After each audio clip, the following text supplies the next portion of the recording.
أعوذ بالله من الشيطان الرجيم بسم الله الرحمن الرحيم الحمد لله رب العالمين الصلاة والسلام على سيد المرسلين وعلى آله وأصحابه أجمعين الحمد لله আল্লাহ তাআলার দরবারে লাখ কোটি শুকরিয়া যে আল্লাহ রাব্বুল আলামিন আমাদেরকে নেক হায়াত দিয়ে এখন পর্যন্ত পৃথিবীতে টিকিয়ে রেখেছেন।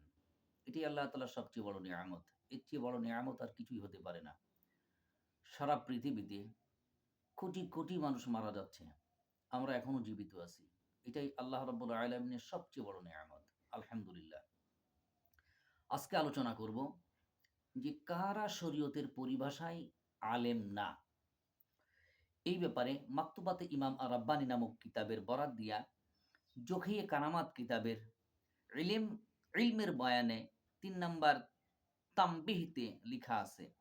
অর্থাৎ যাহাদের ইমানের পরে ফিকহ ও তাসাউফ এই ২ প্রকারের এলেম হাসিল হয় নাই, যাদের ইমানের পরে ফিকহ এবং তাসাউফের এলেম হাসিল হয় নাই, অর্থাৎ জাহিরি এবং বাতিনি এলেম হাসিল হয় নাই, ওনারা শরীয়তের পরিভাষায় আলেম না। তাহলে আলেম হতে গেলে, শরীয়তের পরিভাষায় আলেম হতে গেলে ইমানের পরে ২ শাখার এলেম থাকা লাগবে। ১ আকাইদ, ইমান, ২ তাসাউফ, ৩ ফিকহ।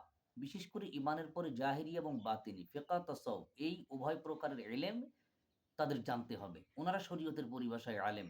এছাড়া শরীয়তের পরিভাষায় আলেম হওয়া যায় না।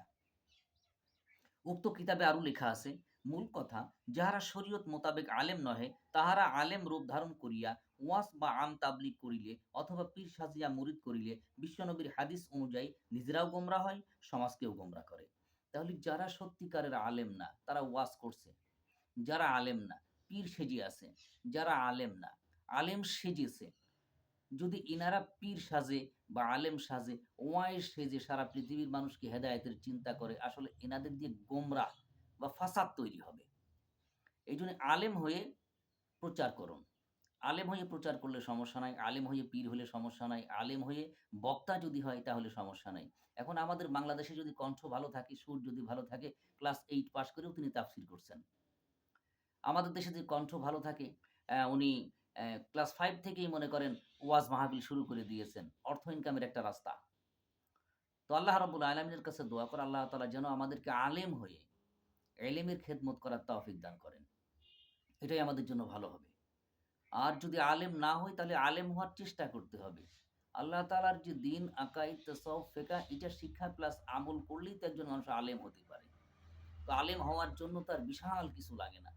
তো আল্লাহ রাব্বুল আলামিন আমাদের সকলকেই আল্লাহ তাআলার পরিপূর্ণ দিন, আকাইদ, তাসাউফ, ফিকহ এই এলেম শিক্ষা করে পরিপূর্ণ আলেম হয়ে দ্বীনের খেদমত করার তৌফিক দান করুন। আমিন।